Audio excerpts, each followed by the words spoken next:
السلام علیکم ورحمۃ اللہ وبرکاتہ۔ بسم اللہ الرحمن الرحیم۔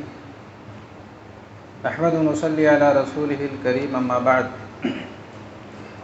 اللہ رب العالمین کی تعریف اور اس کے پیارے نبی جناب محمد رسول اللہ صلی اللہ علیہ وسلم پر درود و سلام کے بعد، آج کی تراویح کے اندر دوسرے پارے سیقول اور سورہ بقرہ کی تلاوت کی گئی ہے۔ آج کے تراویح کے اندر جو پیغام ہے وہ انشاءاللہ اختصار کے ساتھ بیان کیا جائے گا۔ سورہ بقرہ ہم اور آپ کو یہ پیغام دیتی ہے، ہمیں یہ سکھاتی ہے کہ زندگی میں جو بھی پریشانیاں آئیں، جو بھی مصیبتیں آئیں، جو بھی تکلیفیں آئیں، تو صبر اور نماز کے ذریعے اللہ تبارک و تعالیٰ سے مدد طلب کیا جائے، اللہ تبارک و تعالیٰ سے مدد حاصل کی جائے۔ اللہ رب العالمین نے سورہ بقرہ آیت نمبر 153 میں فرمایا، یا ایھا الذین آمنوا استعینوا بالصبر والصلاۃ، یعنی اے لوگوں جو ایمان لائے ہو، صبر اور نماز کے ذریعے اللہ تبارک و تعالیٰ سے مدد طلب کرو۔ جب بھی تمہاری زندگی میں کوئی پریشانی آ جائے، مصیبتوں میں گھر جاؤ، تو فوراً نماز کی طرف بھاگو، صبر کرو مصیبتوں پر، اور جب کسی معاملے کو لے کر پریشان ہو جاؤ تو اللہ تبارک و تعالیٰ کی طرف دوڑو اور نماز ادا کرو، نماز کے ذریعے مدد طلب کرو۔ جیسا کہ ایک حدیث کے اندر آتا ہے، حذیفہ رضی اللہ تعالیٰ عنہ بیان فرماتے ہیں کہ اذا حضبہ امر صلی، کہ اللہ کے نبی جناب محمد رسول اللہ صلی اللہ علیہ وسلم کو جب کوئی چیز گھبراہٹ میں ڈال دیتی، آپ کسی معاملے کو لے کر گھبرا جاتے تھے تو فوراً نماز کی طرف دوڑتے تھے، چاہے وہ نفل نماز ہو یا فرض نماز ہو۔ اللہ کے رسول صلی اللہ علیہ وسلم نماز کا سہارا لیتے تھے۔ اسی کو اللہ نے فرمایا کہ استعینوا بالصبر والصلاۃ، اللہ تبارک و تعالیٰ سے مدد طلب کرو نماز کے ذریعے اور صبر کے ذریعے۔ سورہ بقرہ ہم اور آپ کو یہ پیغام دیتی ہے کہ ہر حال میں اللہ رب العالمین کا ذکر اور ہر حال میں اللہ رب العالمین کا شکر کیا جائے۔ اللہ رب العالمین نے آیت نمبر 152 میں فرمایا، فَاذْكُرُونِي أَذْكُرُكُمْ وَاشْكُرُوا لِي وَلَا تَكْفُرُونَ، یعنی اے لوگو تم مجھے یاد کرو، میرا ذکر کرو، میں بھی تم کو یاد کروں گا۔ وَاشْكُرُوا لِي، اور میرا شکریہ ادا کرو، وَلَا تَكْفُرُونَ، اور میری نافرمانی نہ کرو، ناشکری نہ کرو۔ اللہ رب العالمین کو یاد کرنے، اس کا ذکر کرنے کا مطلب یہ ہے کہ ہماری زبان پر اللہ رب العالمین کا ذکر جاری ہو، سبحان اللہ، الحمدللہ، ولا الہ الا اللہ، واللہ اکبر۔ ہمیشہ ہم اذکار کی پابندی کریں، اللہ رب العالمین کو یاد رکھیں۔ اور شکر کا مطلب یہ ہے کہ اللہ رب العالمین نے ہمیں جو نعمتیں عطا کی ہیں، ان نعمتوں کا تقاضا یہ ہے کہ ہم ان نعمتوں کو اللہ رب العالمین کی اطاعت میں صرف کریں، اللہ رب العالمین کی اطاعت میں لگائیں۔ ایک حدیث میں آتا ہے، اللہ کے نبی صلی اللہ علیہ وسلم نے فرمایا، افضل الذکر لا الہ الا اللہ، سب سے افضل ذکر کیا ہے؟ لا الہ الا اللہ پڑھنا، لا الہ الا اللہ کا ورد کرنا۔ وافضل الشکر الحمدللہ، اور سب سے بہترین شکریہ کا جو کلمہ ہے وہ ہے الحمدللہ، یعنی تمام تعریفیں اللہ رب العالمین کے لیے ہیں۔ ایک مرتبہ ایک شخص نے اللہ کے نبی جناب محمد رسول اللہ صلی اللہ علیہ وسلم سے سوال کیا، ترمذی کی روایت ہے، ای العمل خیر، اے اللہ کے نبی صلی اللہ علیہ وسلم ہمیں بتائیں کہ کون سا عمل سب سے بہتر ہے، سب سے اچھا اور سب سے بہتر عمل کون سا ہے، تاکہ میں زندگی بھر اس کی پابندی کروں اور اس کے اوپر عمل کروں۔ اللہ کے رسول صلی اللہ علیہ وسلم نے فرمایا، ان تفارق الدنیا ولسانک رطب من ذکر اللہ، تم دنیا سے اس حال میں رخصت ہو، جب تم دنیا سے جاؤ تو تمہاری زبان پر اللہ رب العالمین کا ذکر جاری ہو، تمہاری زبان اللہ رب العالمین کے ذکر سے تر ہو، یہ سب سے بہترین اور اسی طریقے سے اچھا عمل ہے۔ اس لیے ہمیں چاہیے کہ ہمیشہ اللہ رب العالمین کو یاد رکھیں، اللہ کا ذکر کریں، اور اللہ رب العالمین نے جو ہمیں نعمتیں دے رکھی ہیں اس پر اللہ رب العالمین کا شکریہ ادا کریں۔ اگر ہم یہ چاہتے ہیں کہ وہ نعمتیں ہمیشہ باقی رہیں اور وہ نعمتیں ختم نہ ہوں، تو اس کا ایک ہی ذریعہ ہے، وہ یہ ہے کہ نعمتوں پر اللہ رب العالمین کا شکریہ ادا کریں۔ کیونکہ جب ہم اللہ رب العالمین کی نعمتوں پر اس کا شکریہ ادا نہیں کریں گے تو نعمتیں اللہ رب العالمین چھین لیتا ہے۔ اور اس لیے اگر ہم چاہتے ہیں کہ اللہ رب العالمین کی دی ہوئی نعمتیں باقی رہیں تو زیادہ سے زیادہ اللہ رب العالمین کا جو ہے شکریہ ہمیں ادا کرتے رہنا چاہیے۔ اسی طریقے سے یہ سورہ بقرہ ہم اور آپ کو یہ پیغام دیتی ہے، ہم اور آپ کو یہ سکھاتی ہے کہ یہ دنیا جو ہے یہ مصیبتوں، آزمائشوں اور پریشانیوں کا گھر ہے۔ یہاں انسان کے اوپر مصیبتیں اور پریشانیاں آتی رہتی ہیں۔ کبھی ہماری زندگی میں خیر آتا ہے، کبھی شر آتا ہے، کبھی ہم خوشحالی میں ہوتے ہیں، کبھی تنگ دستی میں ہوتے ہیں، کبھی ہم صحت و عافیت کی زندگی گزارتے ہیں، کبھی بیماریوں میں ہم گھر جاتے ہیں، کبھی ہم تنگی میں ہوتے ہیں تو کبھی ہم خوشحالی میں ہوتے ہیں۔ کسی نے کہا کہ خوشی کے ساتھ دنیا میں ہزاروں غم بھی ہوتے ہیں، خوشی کے ساتھ دنیا میں ہزاروں غم بھی ہوتے ہیں، جہاں بجتی ہے شہنائی وہاں ماتم بھی ہوتے ہیں۔ تو زندگی میں دونوں پہلو آتے رہتے ہیں، کبھی جو ہے خوشی ہے تو کبھی غم ہے، کبھی جو ہے صحت ہے تو کبھی بیماری ہے، کبھی آزمائش ہے تو کبھی انعام ہے۔ اللہ رب العالمین نے اگر ہمیں خوشحال رکھا ہے تو اللہ رب العالمین کی تعریف کریں، اس کا شکریہ ادا کریں۔ اگر ہم پریشانیوں میں گھرے ہوئے ہیں تو صبر کریں۔ اللہ رب العالمین نے قرآن مجید کے اندر فرمایا، سورہ بقرہ آیت نمبر 155 میں، وَلَنَبْلُوَنَّكُمْ بِشَيْءٍ مِّنَ الْخَوْفِ وَالْجُوعِ وَنَقْصٍ مِّنَ الْأَمْوَالِ وَالْأَنفُسِ وَالثَّمَرَاتِ وَبَشِّرِ الصَّابِرِينَ، یعنی ہم تم کو بھوک، فقر و فاقہ، جانی و مالی نقصان، پھلوں کی کمی کے ذریعے ضرور تم کو آزمائش میں ڈالیں گے۔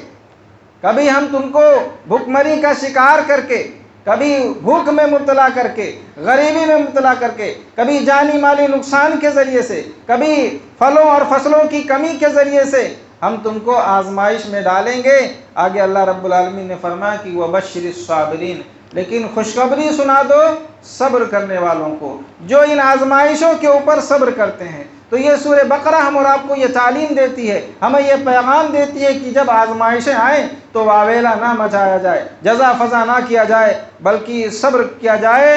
صبر کا بدلہ جنت ہے۔ اللہ کے نبی صلی اللہ علیہ وسلم نے فرمایا، وَالصَّبْرُ لَيْسَ لَهُ الْجَزَاءُ إِلَّا الْجَنَّةُ، صبر کا بدلہ اللہ رب العالمین نے جنت رکھا ہے۔ اس لیے مصیبتوں آزمائشوں کے اوپر صبر کیا جائے۔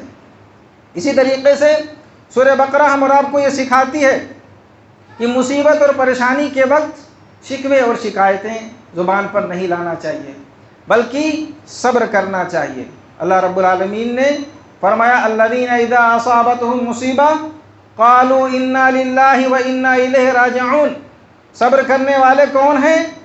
کہ جب انہیں کوئی مصیبت پہنچتی ہے، جب انہیں کوئی پریشانی پہنچتی ہے، کوئی آفت پہنچتی ہے، کوئی جانی مالی نقصان ہو جاتا ہے تو شکوے شکایتیں نہیں کرتے، چلاتے نہیں، جزا فضا نہیں کرتے، بلکہ کہتے ہیں انا للہ، ہم اللہ کے لیے ہیں، وانا الیہ راجعون، اور ہمیں اسی کی طرف لوٹ کر کے جانا ہے۔ یعنی اللہ کا دیا ہوا تھا اللہ نے چھین لیا، اللہ نے ہمیں آزمائش میں مبتلا کر دیا، آج کوئی چیز اللہ نے ہم سے چھین لی ہے تو ہمیں بھی کل اللہ ہی کی طرف لوٹ کر کے جانا ہے۔ یہ ایمان اور یہ عقیدہ رکھنا چاہیے، جزا اور فضا نہیں کرنی چاہیے۔ جب بھی مصیبت میں گرفتار ہوں، کوئی بھی پریشانی آئے تو صبر کرتے ہوئے انا للہ و انا الیہ راجعون کہنا چاہیے۔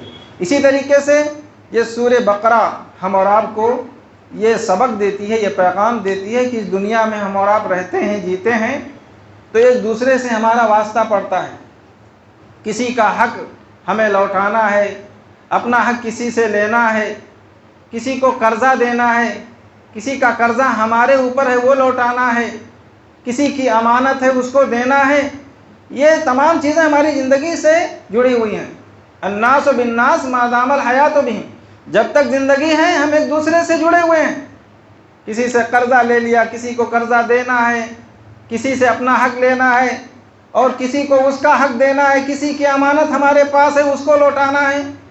تو سورہ بقرہ ہمیں یہ تعلیم دیتی ہے کہ وصیت لکھ کر کے رکھو، وصیت لکھ کر کے رکھو، پتہ نہیں کب اچانک ہماری زندگی کا چراغ گل ہو جائے، ہماری موت آ جائے، اس لیے اس سے پہلے وصیت لکھ کر کے رکھو تاکہ وارثین کو کوئی پرابلم اور کوئی دقت اور پریشانی نہ آئے کسی کو جب ان کا حق لوٹانا پڑے۔ اس لیے ہمیشہ جو ہے ہمیں وصیت لکھ کر کے رکھنا چاہیے، پوری ریکارڈ بنا کے رکھنا چاہیے کہ کس کو کیا دینا ہے، کس سے کیا لینا ہے، کس کی امانت ہمارے پاس ہے یا ہماری امانت کس کے پاس ہے، ہمارا حق کس کے پاس ہے یا کس کا حق ہمارے پاس ہے، کس کو لوٹانا ہے، کس کو دینا ہے۔ یہ سب چیزیں جو ہے ہمیں لکھ کر کے رکھنا چاہیے تاکہ ہماری وفات کے بعد، ہمارے مرنے کے بعد آسانی کے ساتھ ہمارے وارثین جو ہے مستحقین کو اس کا حق ادا کر سکیں۔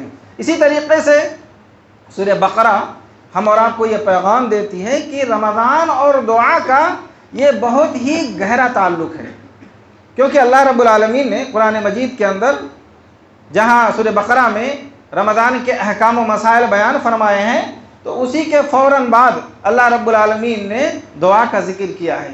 اس لیے علماء و مفسرین کہتے ہیں کہ اس سے معلوم ہوتا ہے کہ رمضان کا دعا کے ساتھ بہت گہرا تعلق ہے، اس لیے رمضان کے مہینے میں ہمیں خصوصی طور پر، خاص طور پر دعاؤں کا اہتمام کرنا چاہیے اپنی خیر و بھلائی کے لیے، اور اسی طریقے سے اپنے ماں باپ کی خیر و بھلائی، اپنے ماں باپ کے لیے، اپنے آل اولاد کے لیے، امت مسلمہ کے لیے اور تمام لوگوں کے لیے دعا کرنا چاہیے، کیونکہ اللہ رب العالمین نے رمضان کے مسائل کے بعد فوراً دعا کا ذکر کیا ہے۔ اور ایک خصوصیت یہ بھی ہے کہ رمضان کے مہینے میں اللہ رب العالمین روزے داروں کی دعا کو قبول فرماتا ہے، جیسا کہ ایک حدیث میں آتا ہے اللہ کے رسول صلی اللہ علیہ وسلم نے فرمایا ثلاث دعوات لا ترد، یعنی 3 دعائیں ایسی ہیں جو رد نہیں ہوتی، 3 دعائیں ایسی ہیں جو رد نہیں ہوتی۔ دعوت الوالد، والدین جو اپنے اولاد کے لیے دعا کرتے ہیں اللہ رب العالمین ان کی دعاؤں کو قبول فرماتا ہے۔ ودعوت الصائم، روزے دار کی دعا بھی اللہ رب العالمین قبول فرماتا ہے۔ ودعوت المسافر، اور جو حالت سفر میں ہوتا ہے جب وہ دعا کرتا ہے تو اللہ رب العالمین اس کی دعا کو قبول فرماتے ہیں، اور خاص طور سے روزے دار کے افطار کے وقت کی دعا اللہ رب العالمین قبول فرماتے ہیں۔ اس لیے ان اوقات کے اندر ہمیں اللہ تبارک و تعالیٰ سے زیادہ دعا کرنا چاہیے اپنی خیر و بھلائی کے لیے، دنیا و آخرت میں کامیابی کے لیے اللہ رب العالمین سے دعا کریں۔ سورہ بقرہ ہم اور آپ کو یہ تعلیم دیتی ہے کہ کبھی بھی اللہ تبارک و تعالیٰ کی ذات سے نا امید نہیں ہونا چاہیے، کبھی اللہ رب العالمین کے بارے میں ہمیں برا گمان نہیں رکھنا چاہیے، بلکہ ہمیشہ اللہ تبارک و تعالیٰ کے تعلق سے اچھا گمان رکھنا چاہیے، کیونکہ اللہ رب العالمین جو بھی کرتا ہے ہمارے لیے بہتر کرتا ہے۔ اگرچہ ہمیں ظاہری طور پر یہ لگتا ہے کہ اس میں ہمارا نقصان ہے، لیکن اللہ رب العالمین جو بھی کرتا ہے ہمارے خیر بھلائی کے لیے کرتا ہے، ہماری اچھائی کے لیے کرتا ہے۔ یہ ہماری کوتاہ نظری ہے، ہماری کم علمی ہے کہ ہم جو ہے سمجھ نہیں پاتے، کیونکہ انسان کی فطرت میں جلد بازی ہے، انسان بڑا بے صبرا ہے، اور وہ بے صبرے پن کی وجہ سے وہ معاملے کو سمجھ نہیں پاتا۔ اللہ فرماتا ہے اللہ عالم وانتم لا تعلمون، اللہ جانتا ہے تم نہیں جانتے ہو۔ اس لیے اگر ہماری زندگی میں کوئی نقصان ہو، کوئی خسارہ آ جائے تو واویلا نہیں مچانا چاہیے، اللہ کی ذات سے نا امید نہ ہو اور بدظن نہ ہو، بلکہ اللہ تبارک و تعالیٰ سے اچھا گمان رکھیں، کیونکہ اللہ رب العالمین کبھی کبھی ہمارے شر میں، ہمارے جو ہے نقصان میں اللہ ہمیں فائدہ عطا کرتا ہے، لیکن ہمیں پتہ نہیں ہوتا۔ اللہ جو چیز چھین لیتا ہے تو اللہ اس سے اچھا دیتا ہے۔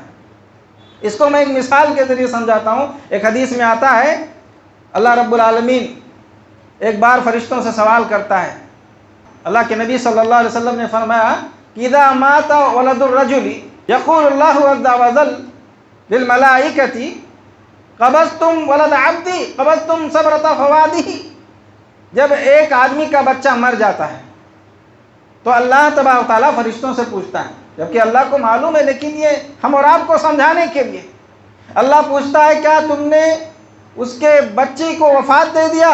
کیا تم نے اس کے کلیجے کے ٹکڑے کو، کلیجے کے پھل کو، دل کے پھل کو تم نے وفات دے دیا؟ فرشتے کہتے ہیں ہاں اللہ، ہم نے اس کو وفات دے دیا۔ اللہ رب العالمین پوچھتا ہے ماذا قال عبدی، جبکہ اللہ کو معلوم ہے، اللہ رب العالمین کو معلوم ہے لیکن اس چیز کی اہمیت کو اجاگر کرنے کے لیے اللہ فرشتوں کے منہ سے سننا چاہتا ہے اور کہتا ہے کہ ماذا قال عبدی، میرے بندے کے بیٹے کو تم نے وفات دے دیا، اس کا بچہ مر گیا، تو ایسے وقت میں اس نے کیا کیا؟ کسی کا بیٹا مر جائے بہت بڑا نقصان ہے۔ تو فرشتے کہتے ہیں حمدک واسترجع، اے اللہ جب اس کا بچہ مر گیا، اس کی وفات ہو گئی، تو اس نے کہا الحمدللہ واسترجع اور انا للہ و انا الیہ راجعون پڑھا۔ تو اللہ فرماتا ہے ابنوا لعبدی بیتا فی الجنہ، میرے بندے کے لیے جنت میں گھر بنا دو، وسموہ بیت الحمد، اور اس کا نام بیت الحمد رکھ دو، یعنی تعریف کیا ہوا گھر۔ دیکھیے یہاں پر ایک نقصان ہوتا ہے، کسی کا بچہ مر گیا ہے، لیکن جب اس نے اللہ کی تعریف کی، اللہ سے اچھا گمان رکھا کہ تمام تعریف اللہ کے لیے ہے اور ہم اللہ کے لیے اسی کی طرف لوٹ کر کے جانا ہے، اللہ سے اچھا گمان رکھتا ہے، جزا فضا نہیں کرتا، شکوے شکایت نہیں کرتا، چیختا چلاتا نہیں ہے، تو کیسے اللہ رب العالمین نے جہاں اس کے بچے کو چھینا تو اس کے بدلے میں اللہ رب العالمین نے اس کو جنت میں گھر عطا کیا، اور کیسا گھر؟ ایسا گھر جس کے اوپر لکھا ہوگا بیت الحمد، یعنی تعریف کیا ہوا گھر۔ اس لیے کبھی بھی اللہ رب العالمین کی ذات سے ہمیں نا امید نہیں ہونا چاہیے۔ حدیث میں آتا ہے اللہ فرماتا ہے میں اپنے بندے کے گمان کے مطابق اس کے ساتھ ہوتا ہوں، اچھا گمان کرتا ہے تو میں اس کو اچھا دیتا ہوں، برا گمان کرتا ہے تو میں اس کے ساتھ برا ہی کرتا ہوں، اور اللہ رب العالمین سے بندے سے ناراض ہو جاتا ہے۔ اس لیے کبھی بھی اللہ تبارک تعالیٰ کے بارے میں ہمیں بدظن نہیں ہونا چاہیے، بلکہ اچھا گمان رکھنا چاہیے۔ اسی طریقے سے سورہ بقرہ ہم اور آپ کو یہ پیغام دیتا ہے کہ نمازوں کی ہم حفاظت کریں، نمازوں کی پابندی کریں۔ اللہ رب العالمین نے فرمایا حافظوا علی الصلاۃ والصلاۃ الوسطیٰ، نمازوں کی حفاظت کرو، اور خاص طور سے بیچ والی نماز کی۔ نمازوں کی حفاظت کا اللہ نے پہلے حکم دیا اور اس کے بعد فرمایا بیچ والی نماز کی۔ نمازوں کی حفاظت کا مطلب یہ ہے کہ ہم نمازوں کو وقت پر ادا کریں اور اللہ کے نبی صلی اللہ علیہ وسلم کے بتائے ہوئے طریقے کے مطابق ادا کریں۔ ایک بار اللہ کے نبی صلی اللہ علیہ وسلم سے پوچھا گیا ای العمل احب الی اللہ عز وجل، اے اللہ کے رسول صلی اللہ علیہ وسلم کون سا عمل اللہ رب العالمین کو سب سے زیادہ پسند ہے؟ کون سا عمل اللہ رب العالمین کو سب سے زیادہ محبوب اور پسندیدہ ہے؟ اللہ کے رسول صلی اللہ علیہ وسلم نے فرمایا الصلاۃ علی وقتہا، نماز کو اس کے وقت پر ادا کرنا، نماز کو اس کے ٹائم پر ادا کرنا، یہ نماز کی حفاظت ہے کہ ہم نماز کو اس کے وقت پر ادا کریں۔ اور فرمایا کہ بیچ والی نماز کی حفاظت کرو۔ بیچ والی نماز سے مراد یہاں پر عصر کی نماز ہے۔ اس سے عصر کی نماز کی اہمیت اور اس کے مقام کا پتہ چلتا ہے کہ ہمیں عصر کی نماز کو نہیں چھوڑنا چاہیے، بلکہ خصوصی طور پر اس کے لیے ہمارے اندر شوق ہونا چاہیے کہ مجھے عصر کی نماز پڑھنا ہے، اور اس کی فکر ہونی چاہیے۔ آپ صلی اللہ علیہ وسلم نے فرمایا کہ من صلی البردین دخل الجنہ، کہ جس نے 2 ٹھنڈی نمازیں پڑھ لی وہ جنت میں جائے گا۔ 2 ٹھنڈی نمازوں سے مراد فجر کی نماز اور عصر کی نماز ہے۔ اگر ہم نے عصر کی نماز نہیں پڑھی، اس کو ضائع کر دیا، تو اس کی بڑی سخت وعید ہے۔ اللہ کے نبی صلی اللہ علیہ وسلم نے فرمایا من ترک صلاۃ العصر فقد حبط عملہ، جس نے عصر کی نماز کو چھوڑ دیا، ترک کر دیا، تو اس کے عمل برباد ہو گئے، اکارت ہو گئے۔ تو یہ سورہ بقرہ سے کچھ پیغام تھے جو آپ کے درمیان بیان کیے گئے۔ دعا ہے کہ اللہ رب العالمین ہمیں قرآن فہمی کی توفیق عطا فرمائے، اور جو کچھ ہم نے کہا ہے اور سنا ہے اس کے اوپر ہمیں عمل کی توفیق بخشے۔ قرآن مجید کی کثرت کے ساتھ تلاوت کرنے اور اس کے معنی اور مفاہیم کو سمجھ کر کے اس پر عمل کرنے کی توفیق بخشے۔ آمین۔ السلام علیکم ورحمۃ اللہ وبرکاتہ۔